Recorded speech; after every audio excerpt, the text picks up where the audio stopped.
आज का topic start करते हैं हम। एजम्पशंस हमने पढ़ ली थी, टेबल हमने देख ली थी, शेड्यूल देख लिया, ग्राफ देख लिया, एंड हम थे पॉइंट नंबर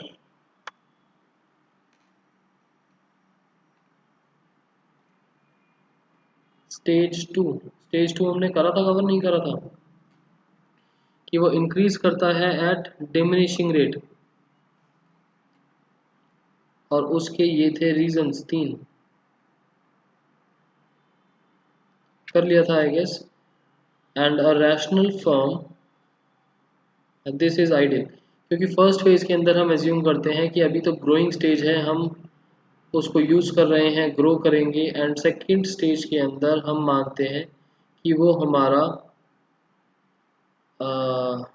एक तरीके से ऑप्टिमम लेवल पर हम पहुंच गए वहाँ पर, कि अगर उसकी सेकेंड फेज को क्रॉस करना चाहें तो उसके बाद फॉल स्टार्ट हो जाएगा।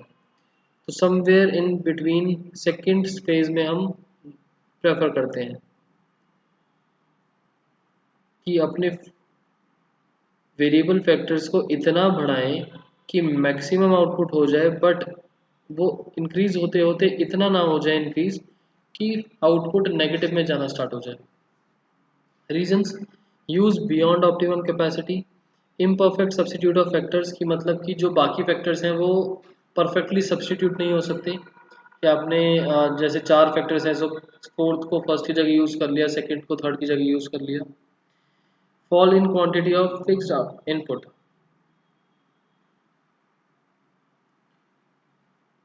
फिक्स्ड इनपुट वैसे तो सेम रहता है, बट वेरिएबल आउटपुट बढ़ने की वजह से प्रोपोर्शनेटली ये कम लगने लगता है।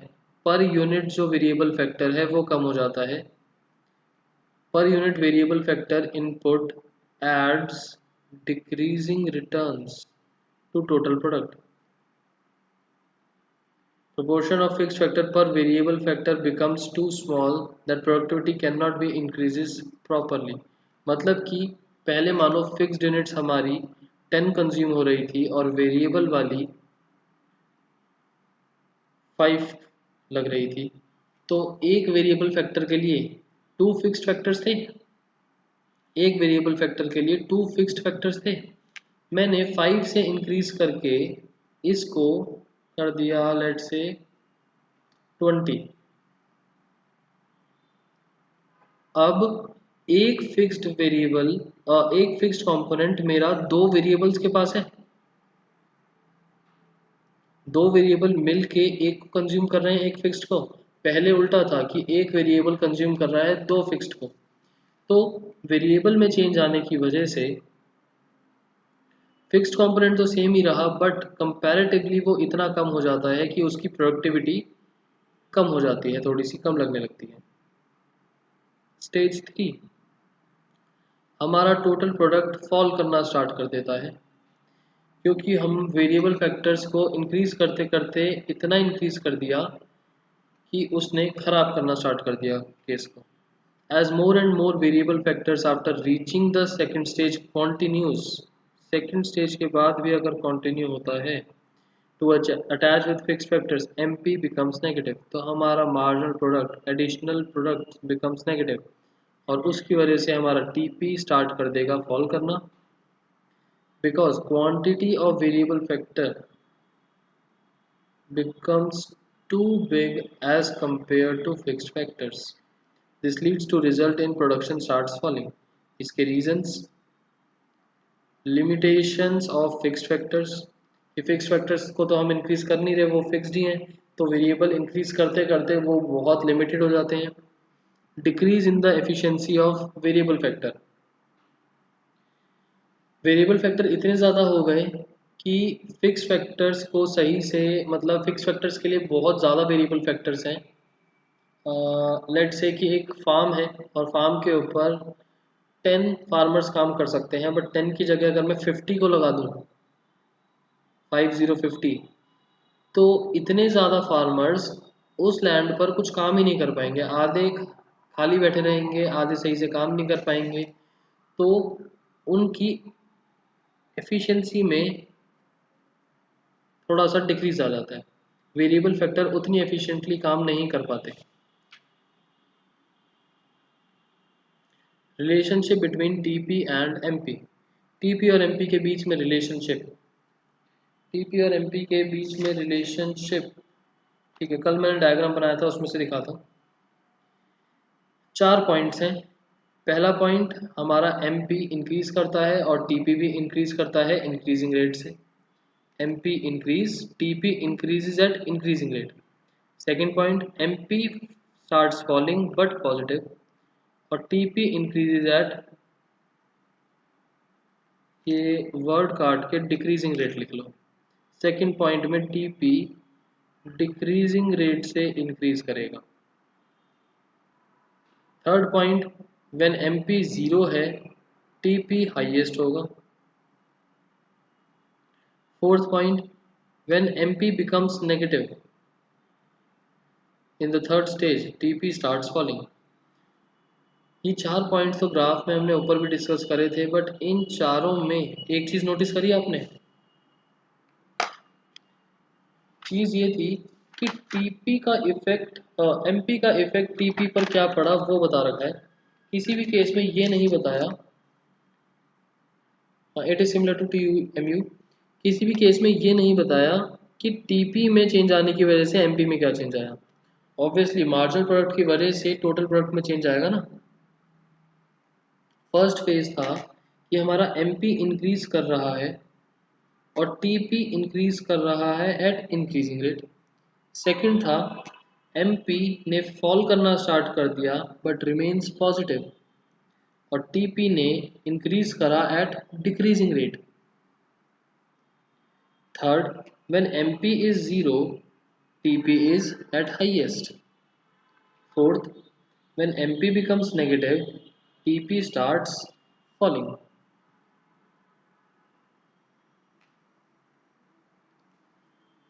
Clear ये relationship?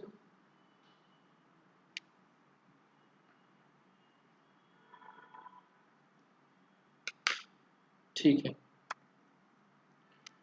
नेक्स्ट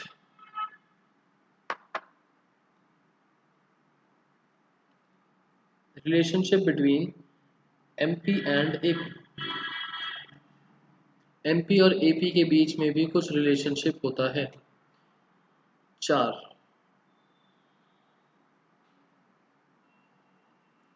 पहला, when MP is greater than AP, when MP is greater than AP, इस फिगर को इस तरीके से देखो।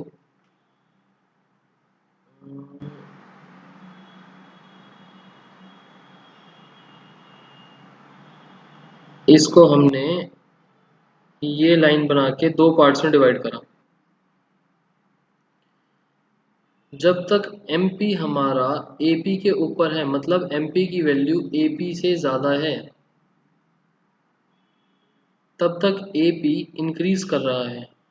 MP देखो, MP चाहे इंक्रीज करे चाहे डिक्रीज करे, बट जब तक उसकी वैल्यू AP से ज़्यादा है, MP इज अबव AP का मतलब MP की वैल्यू AP से ज़्यादा है, तब तक AP हमारा इंक्रीज करेगा।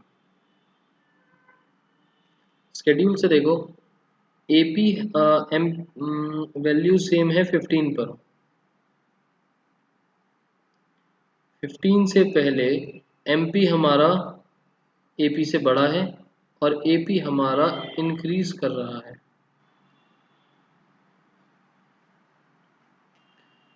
Second, when MP is equals to AP is average product.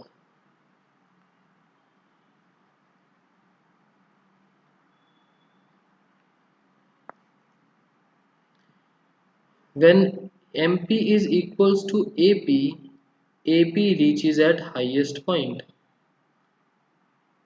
जहाँ सेम वैल्यू होगी वहां पर AP मैक्सिमम पर होगा, मतलब AP का हाईएस्ट लेवल आ गया। इसके बाद AP स्टार्ट्स फॉलिंग।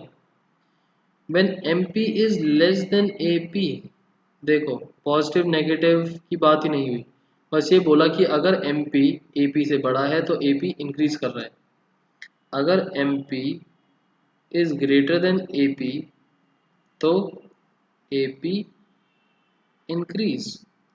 अगर MP छोटा आ गया एपी से, जो थर्ड पॉइंट है, तो एपी जो है वो डिक्रीज करेगा। जहाँ पर ये दोनों इक्वल आ गए वहाँ पर वो मैक्सिमम हो जाएगा। और चौथा पॉइंट ये है कि MP can be zero, marginal product zero हो सकता है या नेगेटिव हो सकता है, but average product can never be zero. Average product कभी ज़ीरो नहीं होता।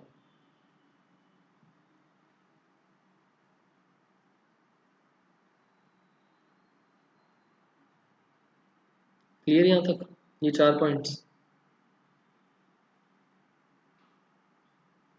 अगर इसको मैं बनाना चाहूँ रजिस्टर पर, तो देखो रजिस्टर पर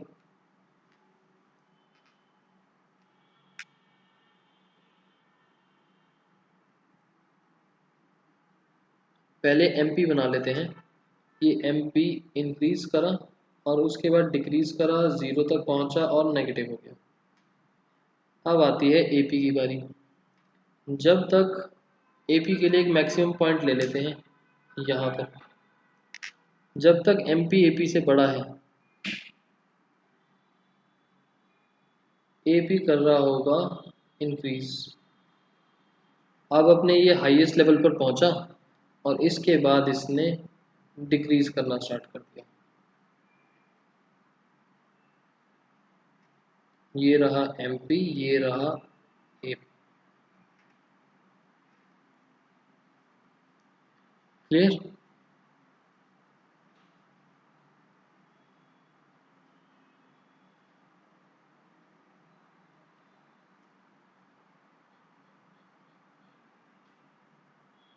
ओके, थोड़े से न्यूमेरिकल्स देखते हैं, फिर इसके समरी नोट्स बना लेंगे कि आपको लर्न करने में थोड़ा सा इजी रहे। न्यूमेरिकल्स की नोट्स वाले तो आप देख सकते हो, बुक में से देखते हैं कोई अच्छा सा।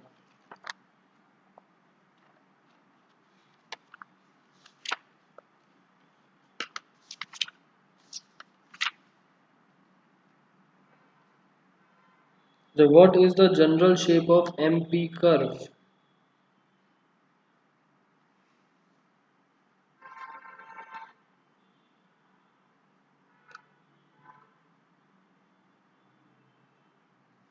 What is the shape of MP curve?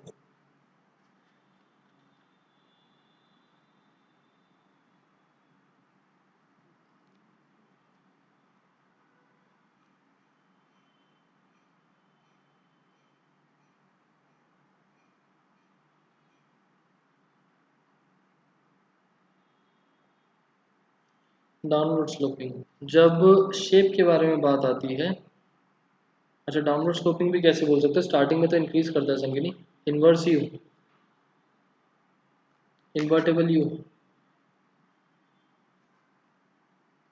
पहले इंक्रीज फिर डिक्रीज।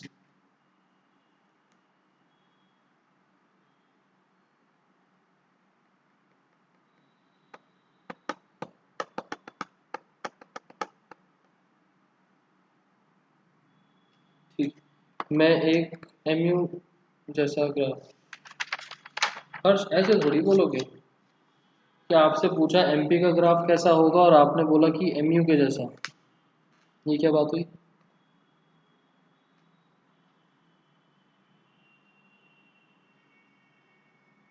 किसी और ग्राफ से रिलेट नहीं करना, उसकी शेप है इनवर्स यू।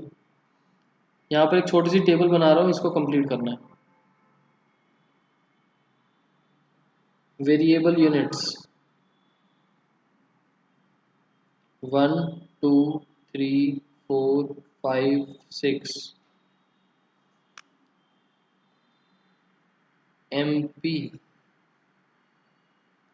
30 32 27 24 20 और 12। TP बताओ और AP बताओ, कैलकुलेट करके रख लो। मैं यहाँ पर वैल्यूज लिखूंगा, मैच कर लेना ठीक है या गलत।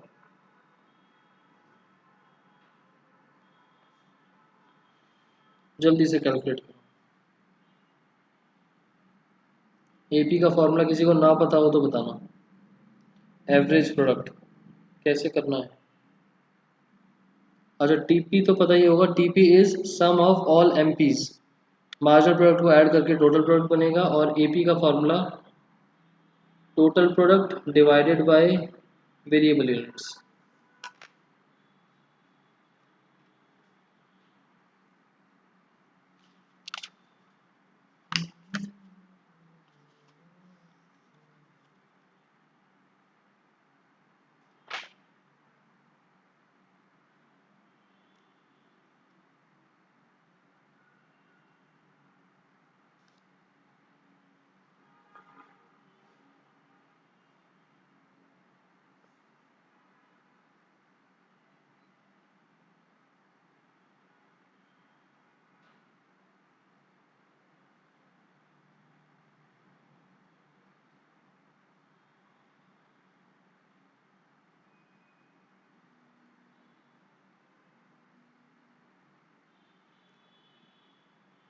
आंसर इज,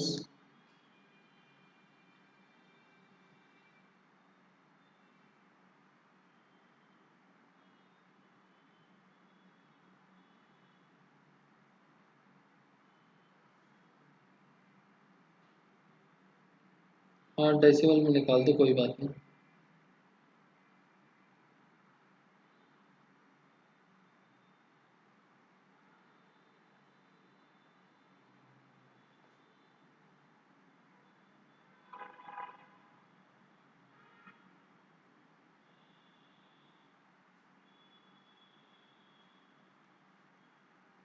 मैच हुआ।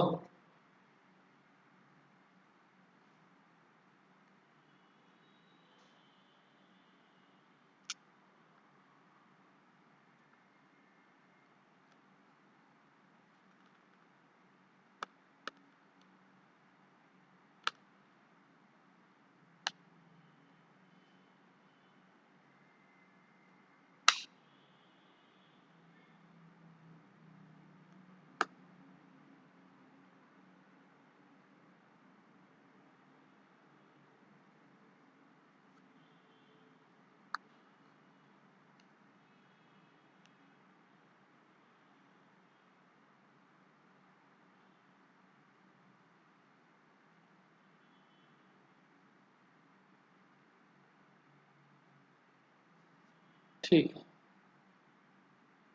सही आ रहा है। ठीक है, एक क्वेश्चन और छोटा सा।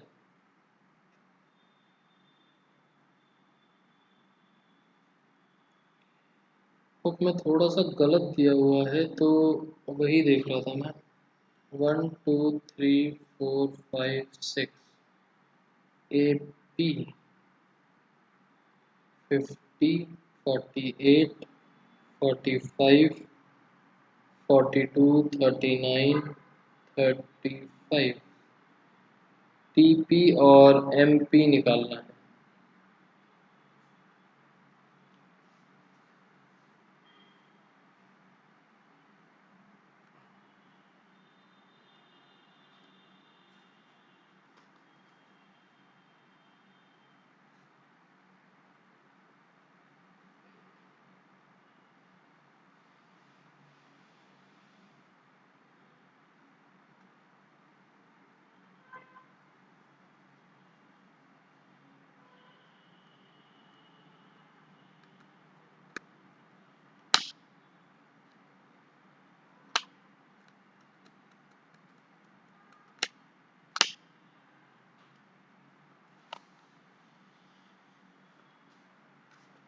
नोट कर लिया हो तो स्क्रीन पे मत देखना, मैं आंसर लिख रहा हूँ।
I'm doing please tell answers लो सिद्धार्थ मैंने तो बताया नहीं लिखा है आप तुझे स्क्रीन पे मत देखो हर्ष का ठीक आ गया सर टीपी कैसे निकाला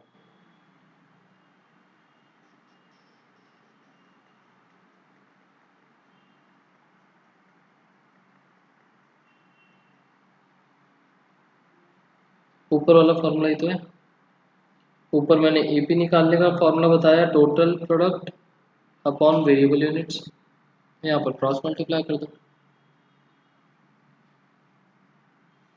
और टोटल प्रोडक्ट के बाद मार्जिनल प्रोडक्ट निकालेंगे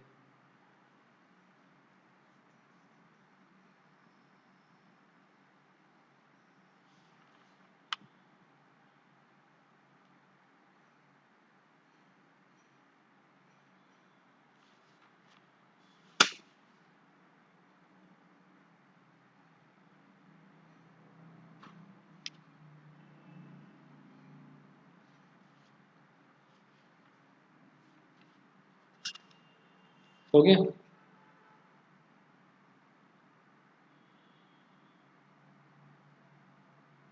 हाँ एमपी के लिए सब्ट्रैक्ट करेंगे 50 एज इट इज और उसके बाद वो सब्ट्रैक्ट होता चला जाएगा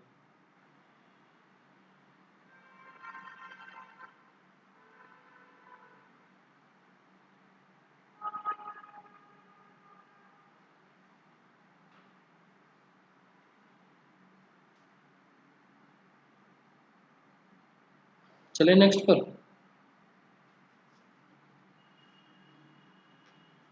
हो गया ठीक है अब ऐसा करते हैं इस चैप्टर का समरी बना लेते हैं चैप्टर कंप्लीट छोटा सा चैप्टर था इजी सा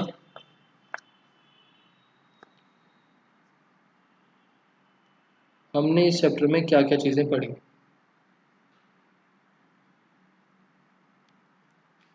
production function and returns two factor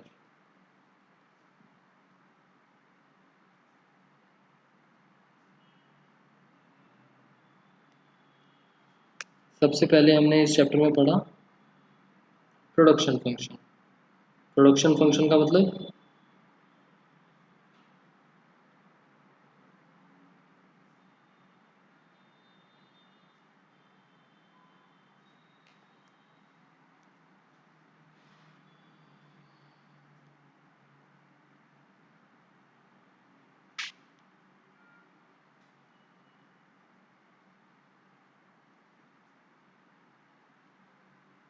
it refers to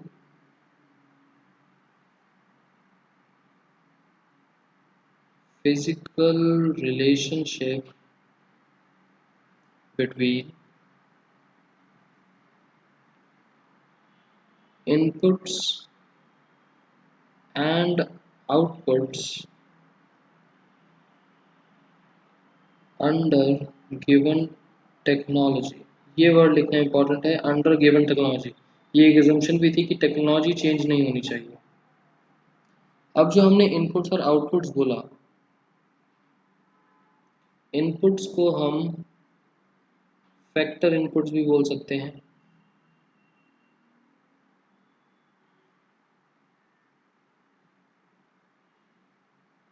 कौन कौन से होते हैं फैक्टर इनपुट्स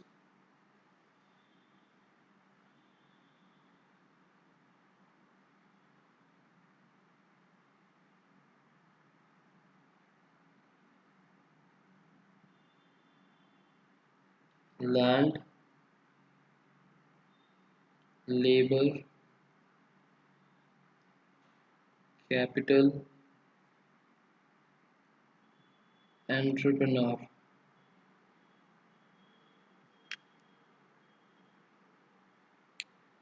दूसरा वर्ड हमने पढ़ा आउटपुट्स आउटपुट्स को और क्या बोल सकते हैं आउटपुट्स को और क्या बोल सकते हैं फैक्टर आउटपुट मत बोलना आउटपुट्स को और किस वर्ड से बोल सकते हैं प्रोडक्ट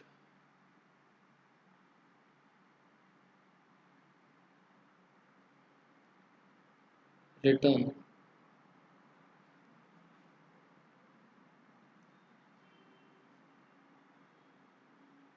हम पढ़ रहे हैं ना, रिटर्न्स टू फैक्टर।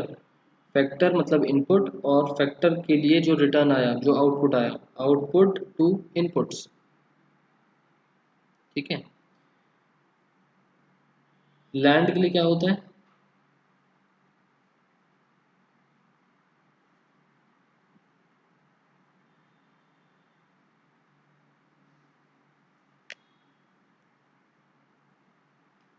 लैंड के लिए क्या होता है?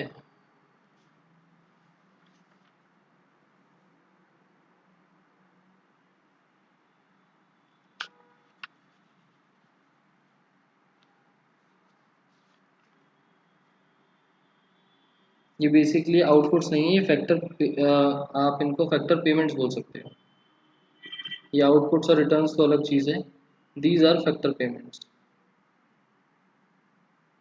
लैंड के लिए क्या फैक्टर पेमेंट्स मिलती हैं? जो हमारे फैक्टर्स हैं उनके लिए payments, factor payments.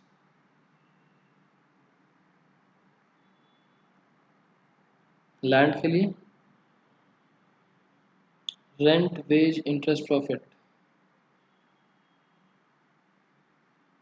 Rent, wage, interest, profits. Entrepreneur मतलब हाँ, ओनर लगा सकते हैं।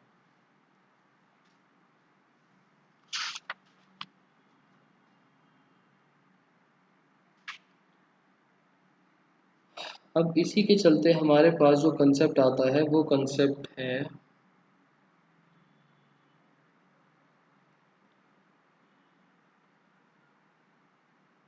Different type of products.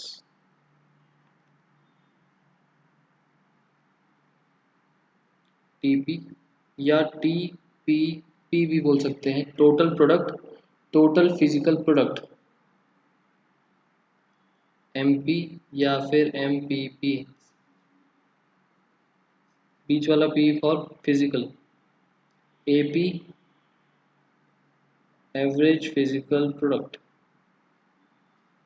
ये है टोटल, मार्जिनल एंड एवरेज।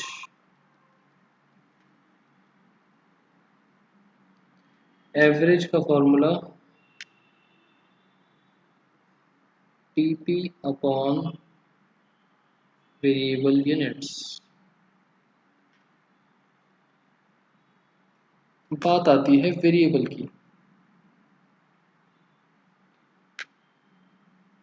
कुछ होती हैं वेरिएबल फैक्टर्स और कुछ होते हैं fixed factors.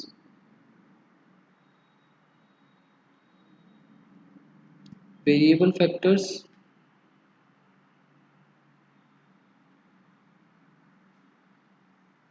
they change with production and does not change।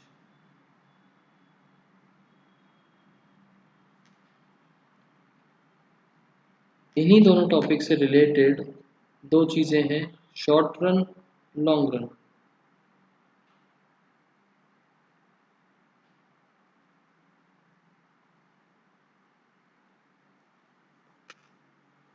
Short run long run के अंदर, शॉर्ट रन के अंदर वेरिएबल एंड फिक्स्ड दोनों कंपोनेंट्स होते हैं।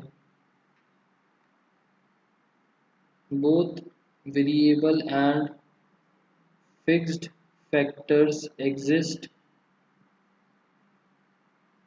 लॉन्ग रन के अंदर ओनली वेरिएबल फैक्टर्स एग्जिस्ट। क्योंकि फिक्स्ड को भी हम चेंज कर सकते हैं। लॉन्ग रन के अंदर हम फिक्स्ड फैक्टर हो या वेरिएबल फैक्टर हो, सबको चेंज कर सकते हैं।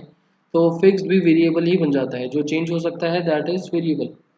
तो लॉन्ग रन के अंदर हमारा फिक्स्ड फैक्टर वाला कंपोनेंट खत्म हो जाता है। शॉर्ट रन के अंदर वेरिएबल और फिक्स दोनों होते हैं, एंड हम वेरिएबल को इंक्रीज करते रहते हैं, चेंज करते रहते हैं फॉर द प्रोडक्शन लेवल।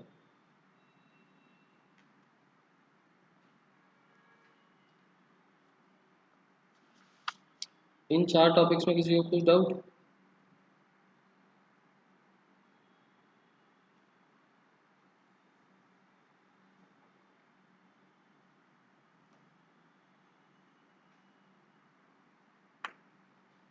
अब जो हमको इन सब के through, variable factor and fix factors के थ्रू एनबी के नोट्स याद करने हैं बस। सिद्धार्थ देखो, नोट्स तो ना देखो, ये जो मैं रजिस्टर पर बना रहा हूँ, ये तो जस्ट शॉर्ट समरी इस तरीके से कि आपको एंड टाइम पर बस रिवाइज करना है कि टॉपिक्स क्या क्या थे, सिर्फ उसके लिए। ना मैं मेन हेडिंग्स पे ज़्यादा फोकस दे रहा हूँ, ना अंदर के कंटेंट के लिए। जस्ट टॉपिक्स, हमने एक चैप्टर में टॉपिक्स क्या क्या पढ़े।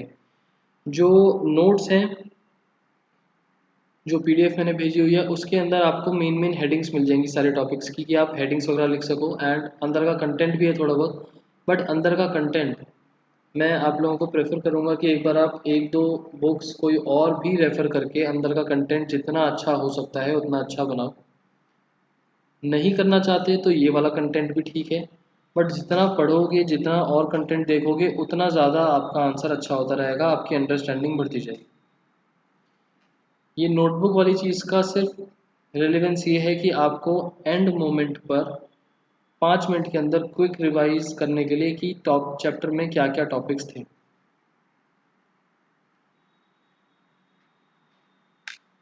शॉर्ट रन के अंदर जो हमारा, चलो दोबारा से लिख दूंगा। इसके बाद हमारा टॉपिक आता है, ये पहले रिलेशनशिप कर लेते हैं, वो बता, नहीं फिर कर ही लेते। हमारा टॉपिक आता है लॉज ऑफ रिटर्न्स। कि जो हमको आउटपुट मिल रहा है उसका लॉ, कि किस तरीके से मिलेगा, क्या मिलेगा, एंड उसके बीच का क्या रिलेशन वगैरह है।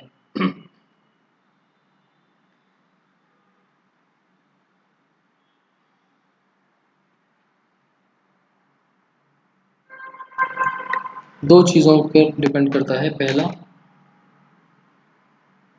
शॉर्ट रन के अंदर जो अप्लाई होता है, और दूसरा लॉन्ग रन के अंदर जो अप्लाई होता है। शॉर्ट रन लॉन्ग रन ऊपर पढ़ के आए हैं। शॉर्ट रन का मतलब लॉ ऑफ वेरिएबल प्रोपोर्शन, मतलब कि हम वेरिएबल कंपोनेंट्स का प्रोपोर्शन इंक्रीज करते रहते हैं। या आप इसको law of returns two factor भी बोल सकते हो। Law of returns two factor का बेसिक पर्पस ये है कि एक फैक्टर को चेंज करते जा रहे हैं और उसके रिलेशन में हमको रिटर्न्स क्या मिल रहे हैं। लॉन्ग रन के अंदर हमारा जो कंसेप्ट चलता है that is law of returns to scale. यहाँ पर वेरिएबल और फिक्स्ड का कोई वो नहीं है, एंड सारी की सारी चीज़ें आर सेम। सारी की सारी चीज़ें इज वेरिएबल। सो ये लॉन्ग रन वाला जो कंसेप्ट है,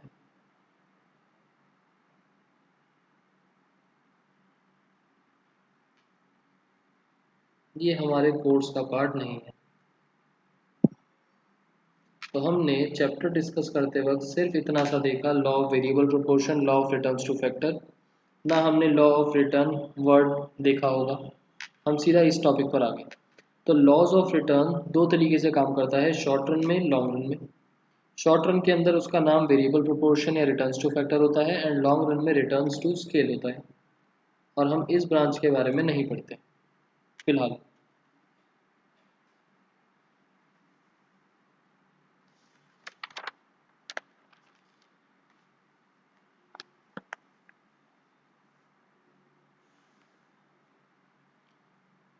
थोड़ा सा लॉ ऑफ रिटर्न के बारे में चीज़ें लिख देता हूँ, काम आएंगी।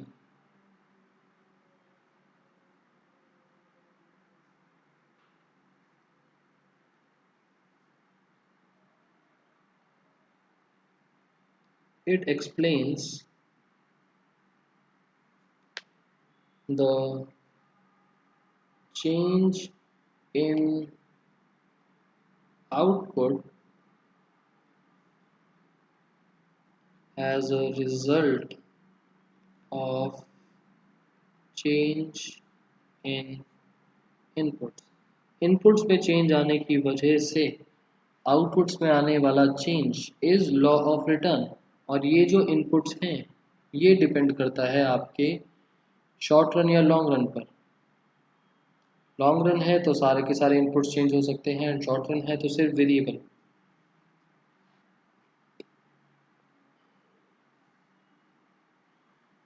उसके बाद एक दो लाइंस और हैं।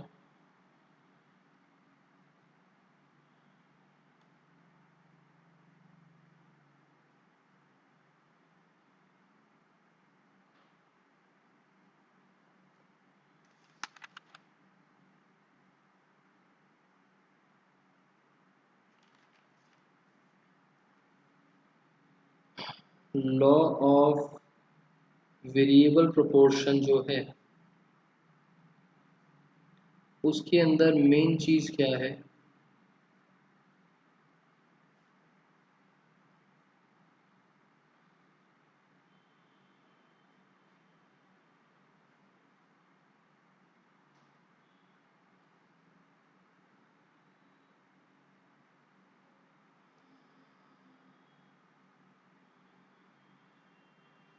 Application of one factor is varied, मतलब एक फैक्टर चेंज हो सकता है कोई भी, कीपिंग ऑल अदर फैक्टर्स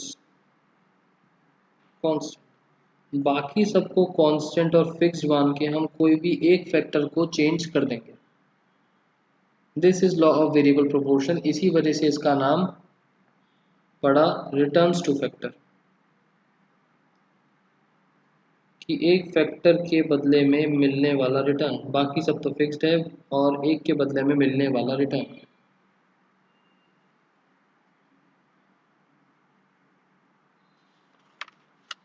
उसके बाद हमारा स्टार्ट होता है लॉ ऑफ वेरिएबल प्रोपोर्शन की बाकी सारी चीज़ें, उसकी स्टेटमेंट, डायग्राम एंड स्केड्यूल। वो सब आप लोग नोट्स में से देख सकते हो एंड मैं आपके लिए बना देता हूँ यहाँ पर एक छोटा सा ग्राफ।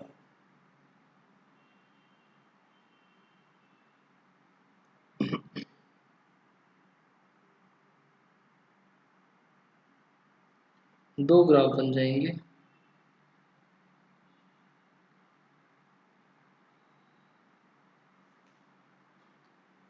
पहला ग्राफ टीपी और एमपी का, तो हमने एमपी बनाया, इंक्रीज करा, डिक्रीज करा, ज़ीरो आया एंड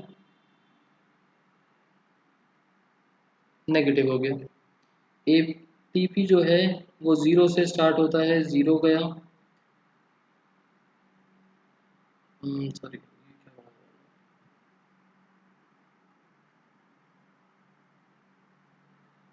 पहले वो इंक्रीजिंग रेट से बढ़ा, उसके बाद वो डिक्रीजिंग रेट से बढ़ा and after that it falls. ये लाइन कुछ भी नहीं है। M P T P,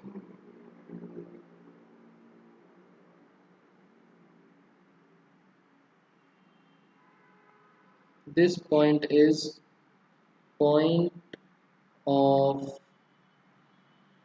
reflection और first phase, second phase, third phase, first, second and third. ये वैसे ग्राफ दोबारा ही बना दूं?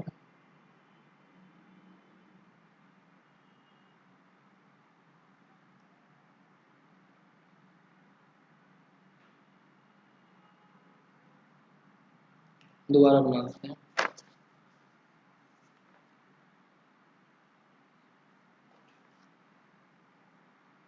इस ग्राफ में पहले फेजेस बनाने चाहिए थे। तो आप लोग ध्यान रखना कि जब ग्राफ बनाओ तो पहले बनेंगे फेजेस, अदरवाइज ऐसी मिस्टेक हो जाएगी जैसे अभी हुई।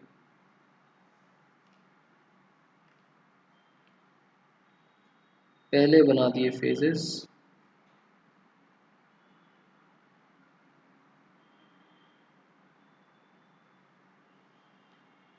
मार्जिन प्रोडक्ट ने यहाँ से कॉल करना स्टार्ट करा, जीरो पर गया, नेगेटिव हुआ। टोटल प्रोडक्ट इंक्रीज करा इंक्रीजिंग रेट से, डिक्रीजिंग रेट से, and then falls. Total product, marginal product, first phase, second phase, third phase, and this is point of reflection।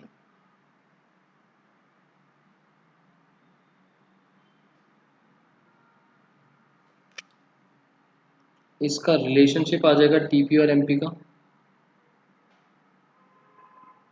Relation between TP and MP. चार relation थे, क्या क्या थे? पहला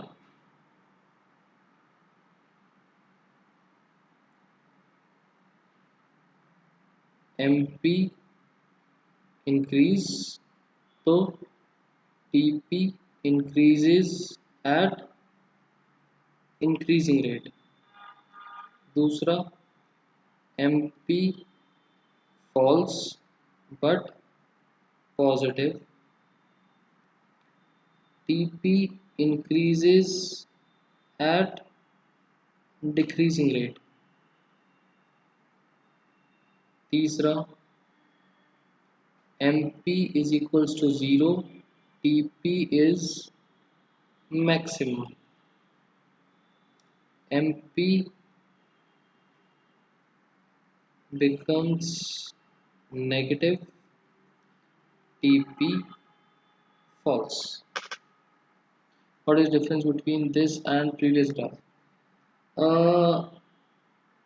थोड़ा सा दिक्कत ये था कि अगर आप जब इस ग्राफ को बाद में ध्यान से देखते तो यहाँ पर ये सेकंड फेज में जाने के बाद भी थोड़ा सा इंक्रीज कर रहा था।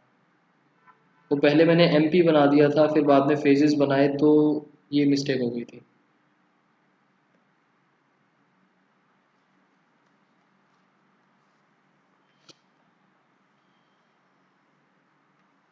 दूसरा ग्राफ आ जाएगा एमपी और एपी के रिलेशनशिप का।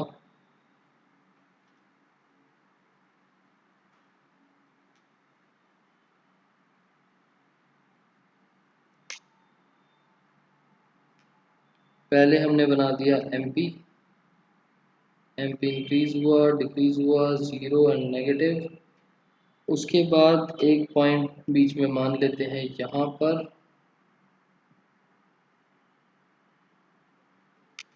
कि एपी हमारा एमपी के नीचे रहेगा बट इंक्रीज करता रहेगा, और इस पॉइंट पर आने के बाद मैक्सिमम होते ही वो डिक्रीज करना स्टार्ट कर देगा। तो रिलेशनशिप बिटवीन एमपी एपी क्या बना?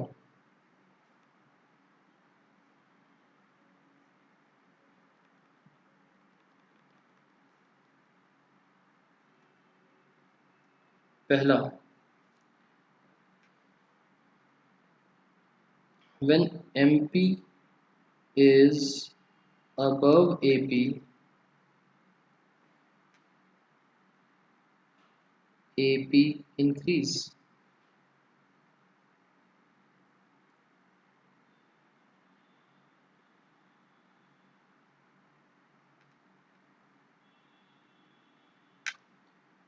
when MP और AP बराबर आ जाएंगे, AP is at maximum। Third, when MP is below AP, AP starts falling। In relationships को एज इट इज जैसे बुक में है वैसे ही लर्न करना। MP इज बिलो AP, इसको चेंज करके AP इज अबव MP ऐसे मत कर देना। MP की वजह से AP में चेंजेस आ रहे हैं। MP can be 0 or negative, but AP always positive. It cannot be 0. ठीक है, ये चार रिलेशनशिप हो गए इसके। उसके बाद हमने एजम्पशंस पढ़ी थी, कोई तीन चार बता दो, बाकी सारी बुक में से हो जाएंगी assumptions.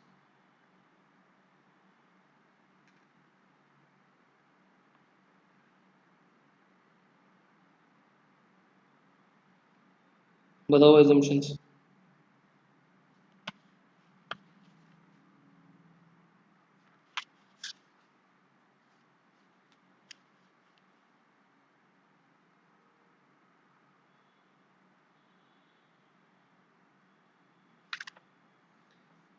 Technique of production remains constant, ठीक है।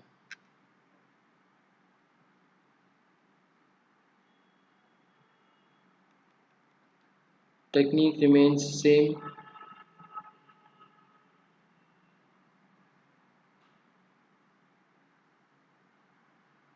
एक पॉइंट ये वाला इंपॉर्टेंट है, ऑल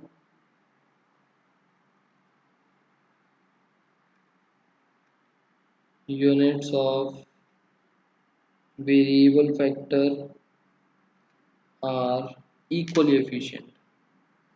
हम बार बार जो लेबर बढ़ाते जा रहे हैं वो इक्वली एफिशिएंट है, ऐसा नहीं है बाद में आने वाली लेबर कम एफिशिएंट हो। और ये पॉइंट बहुत इंपॉर्टेंट है, factors of production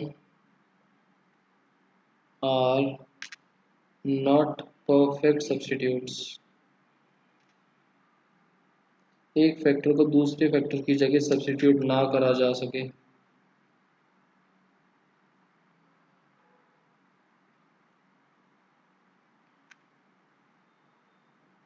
short period of operation में अप्लाई होता है,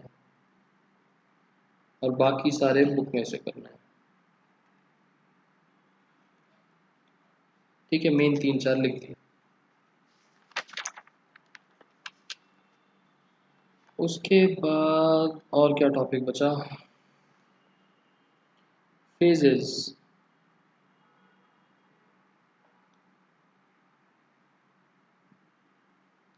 फेजेस। फेज वन,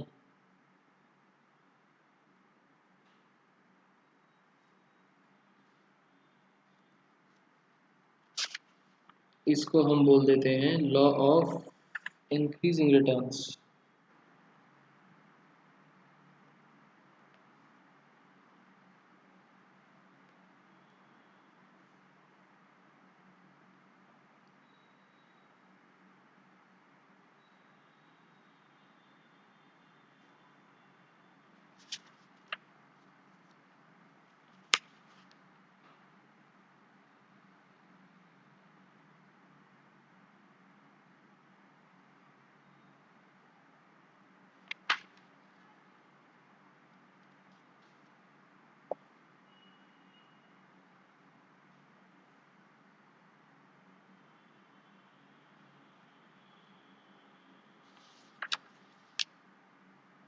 बताओ फेज वन,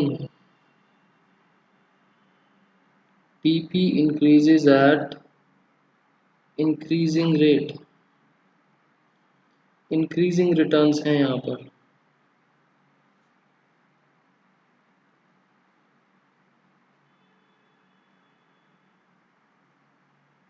इसके क्या क्या फैक्टर्स होंगे?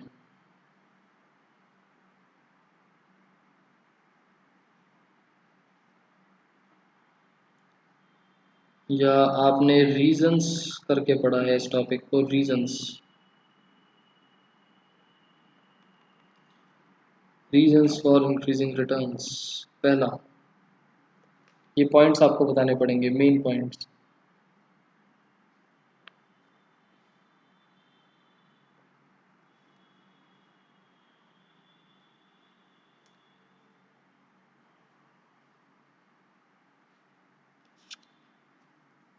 Specialisation,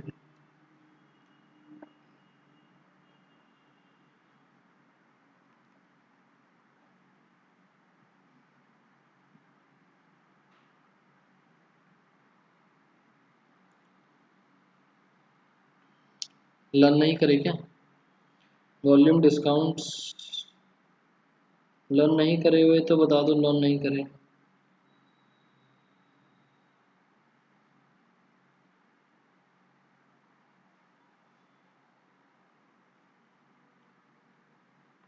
full utilization of fixed factors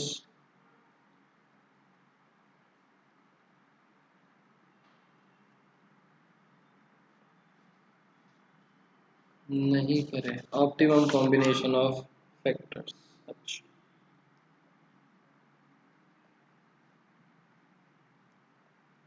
साथ साथ में लर्न करते रहा करो। Optimum combination of factors.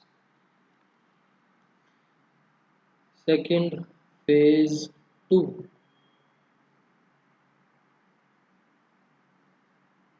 TP increases at decreasing rate.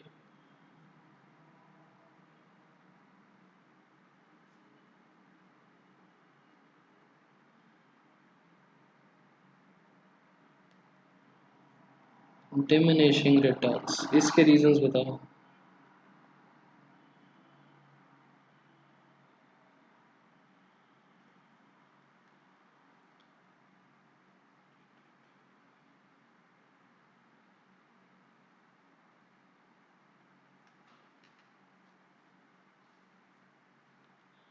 School में तो सिद्धार्थ एक ही चैप्टर हुआ है स्टैट्स का आपका अभी।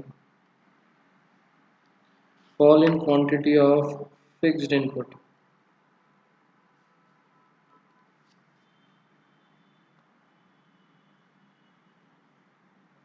Fall in quantity of fixed input.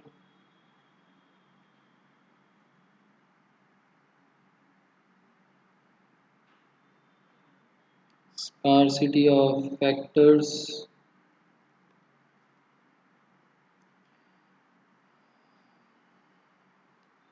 Lack of perfect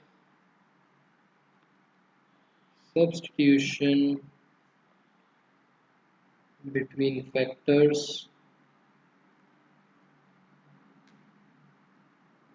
Use beyond optimum capacity। आपका नेक्स्ट संडे टेस्ट इसी चैप्टर का होगा। इस चैप्टर के साथ एक चैप्टर और मर्ज कर दूं बीच में नेक्स्ट संडे।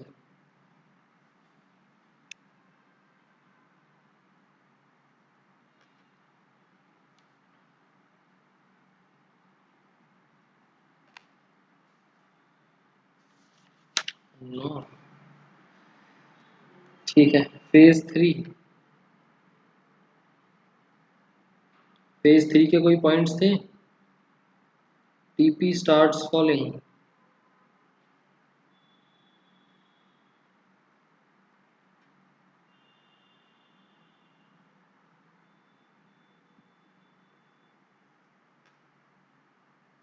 बहुत बड़ा हो जाता है। अच्छा, टीपी स्टार्ट्स फॉलिंग के पॉइंट्स।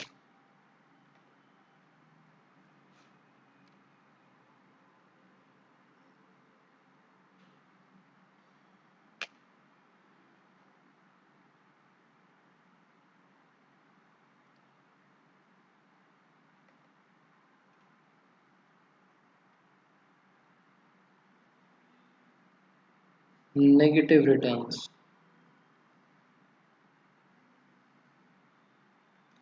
इसके रीजंस आपके बन जाएंगे लिमिटेशन ऑफ फिक्स्ड फैक्टर्स और दूसरा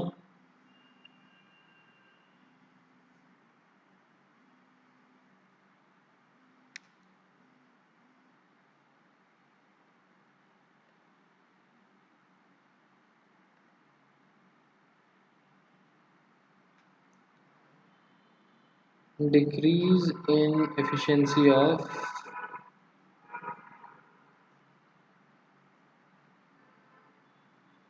वेरिएबल फैक्टर्स।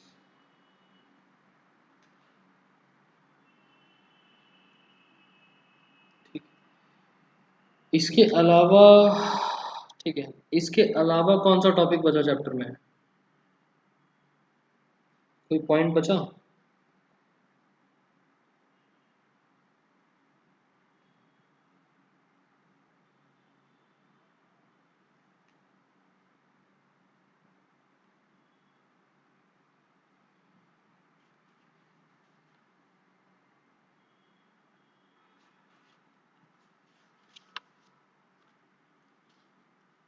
नहीं। तो मैं एक बुक में से देख रहा था, स्टेज ऑफ फर्म्स ऑपरेशन, इसके ऊपर काफ़ी अच्छे से एक्सप्लेन करा हुआ है थोड़ा सा। वैसे तो आपको एक लाइन में अगर बोला जाए तो आप बता सकते हो कि फर्म कहाँ पर ऑपरेट करना प्रेफर करेगी, कौन से फेज में करना प्रेफर करेगी?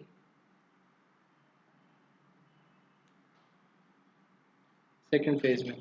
बट इसके ऊपर एक्सप्लेनेशन थोड़ी सी अच्छी है, मैं आपको लिख के सेंड कर दूंगा। मेन टॉपिक वाज कि the firm will not stay in first because it is moving towards achievement. वो फर्स्ट में इसलिए नहीं करेगी क्योंकि वो टूवर्ड्स अचीवमेंट जा रही है of an ideal combination. The firm will therefore continue employing additional units of labor instead of stopping its production. Instead of stopping, the firm will prefer कि वो और वेरिएबल फैक्टर्स बढ़ाए जिससे प्रोडक्शन बढ़े। वो अचीवमेंट के फेज में है। In second, profit is highest. The firm will not operate in third because marginal product becomes negative and total product starts declining. सो दोनों के दोनों ये फेज रूल आउट हो जाते हैं। सो एक rational firm will try to operate in second phase. So अगर आपके पास क्वेश्चन आता है कि वो ऑप्टिमम कौन सा फेज है या कहाँ पर वो ऑपरेट करना प्रेफर करेगी, सो सेकेंड फेज में प्रेफर कर सेकेंड फेज में ऑपरेट करना प्रेफर करेगी। बट उसका रीज़न कि फर्स्ट में क्यों नहीं करा एंड थर्ड में क्यों नहीं करा उसके साथ एक्सप्लेन करना है। सो ये वाला मैं 3-4 लाइनें हैं ये लिख दूंगा। इसके बाद एक पॉइंट और था छोटा सा, पॉइंट ऑफ रिफ्लेक्शन क्या होता है? पॉइंट ऑफ रिफ्लेक्शन बताओ। Point of reflection.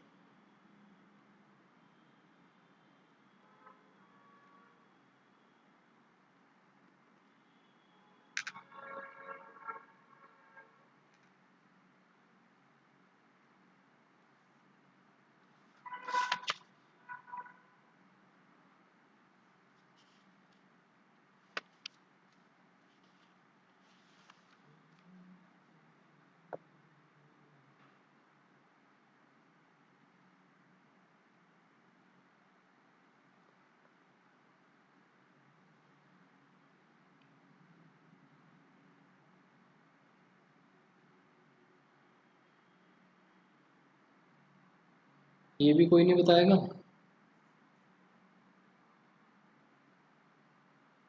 अभी तो ग्राफ में मार्क करा था, where TP changes from increasing at increasing rate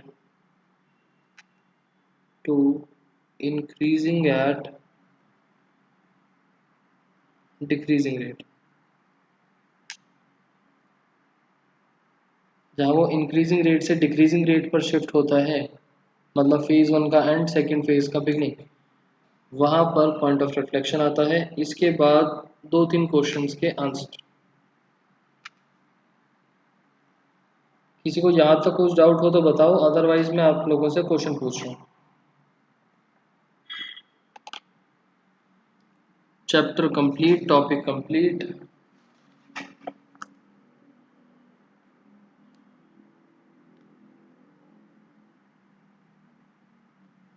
अच्छा,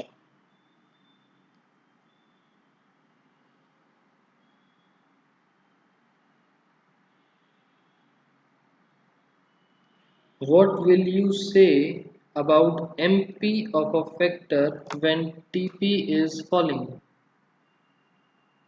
What can you say about MP when TP is falling?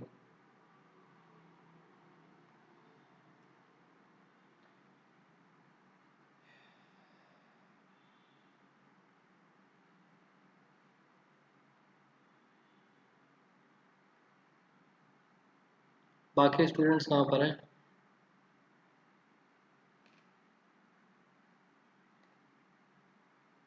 Sangini, Harsh, Harshi.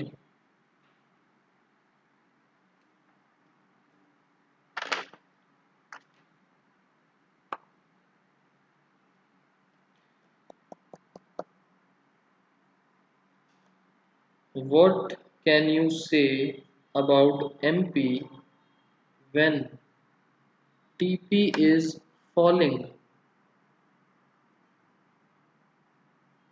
MP becomes negative.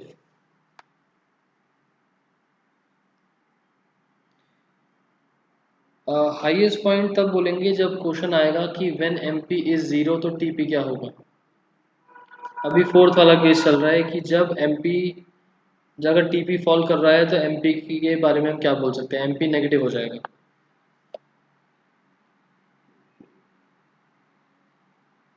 When AP falls, what is the relation between MP and AP? जब AP fall करेगा तो MP और AP के बीच में क्या relation होगा?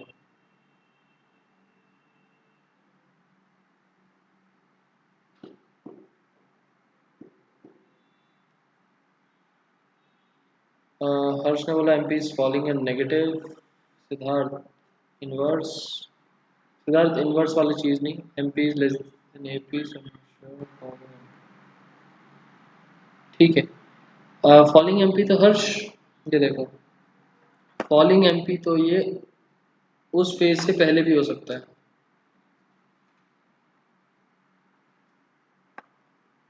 Falling MP तो ये उस फेज से पहले भी हो सकता है। फॉलिंग, ये देखो, जब AP फॉल करना स्टार्ट करेगा तो MP जो है वो, जब AP फॉल करना स्टार्ट करेगा, ये रहा थर्ड पॉइंट, AP फॉल करना स्टार्ट करेगा तो MP is below AP।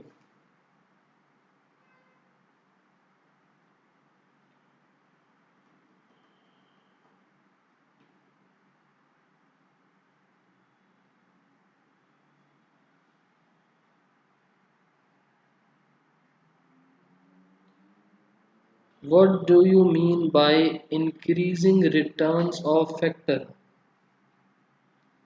What do you mean by increasing returns to factor?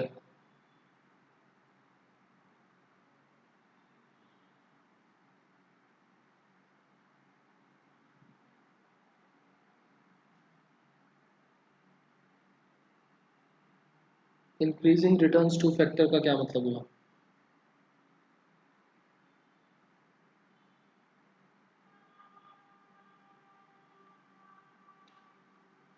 When TP increases at increasing rate। ठीक है।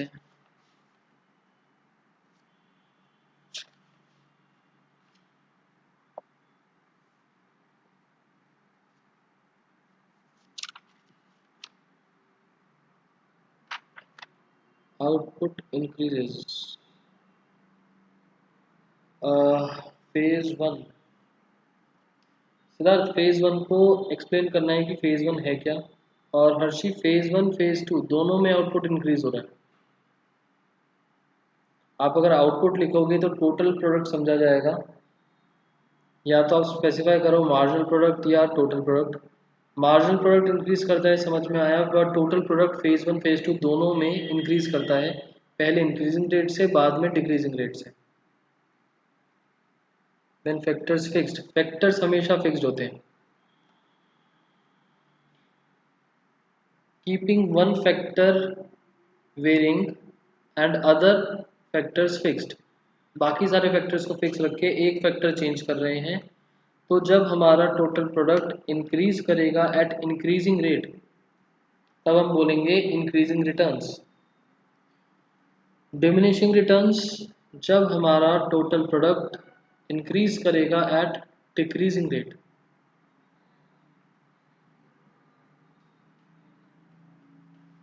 ठीक है। सो मेरी साइड से चैप्टर कंप्लीट है। किसी को और कुछ डाउट हो तो बताओ। अदरवाइज वाइंड अप करते हैं आज का टॉपिक।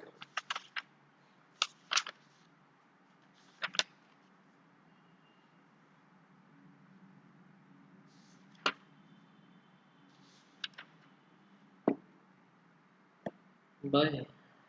ठीक है। कल टेस्ट कितने मिनट का होगा? कल टेस्ट अराउंड 1 आवर।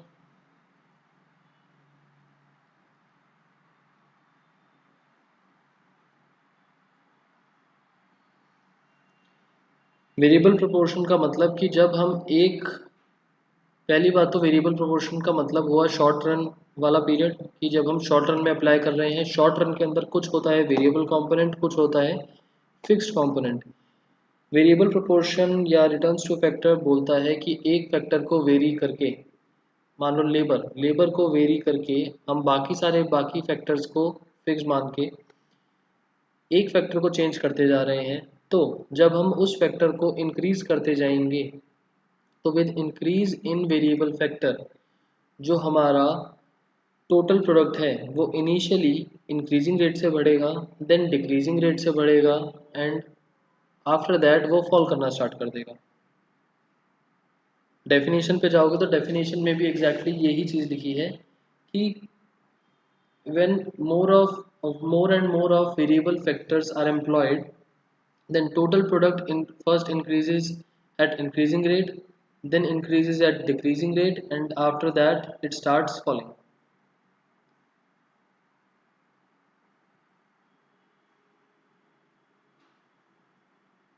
उसके बाद आप थोड़ा सा वेरिएबल और फिक्स फैक्टर्स को एक्सप्लेन कर सकते हो, शॉर्ट रन को एक्सप्लेन कर सकते हो, लॉन्ग रन पर मत जाना, और टीपी और एमपी के बीच में रिलेशन बता सकते हो।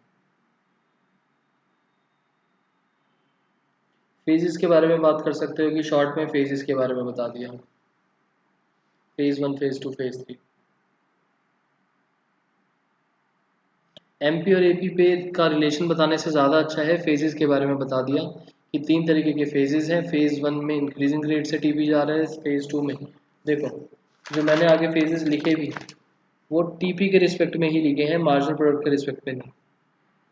चाहे नीचे के रीजंस मत बताओ, जब इन जनरल क्वेश्चन आए इंक्रीजिंग रेट है इसमें होता क्या है वो बता दो, सेकंड फेज डिक्रीजिंग रेट है उसमें होता क्या है वो बता दो, नेगेटिव रिटर्न्स का बता दो, एंड एक ग्राफ बना दो टोटल प्रोडक्ट का।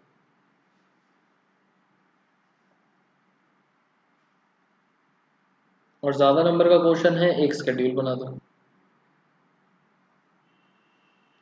ठीक है, और कुछ? Okay, bye bye.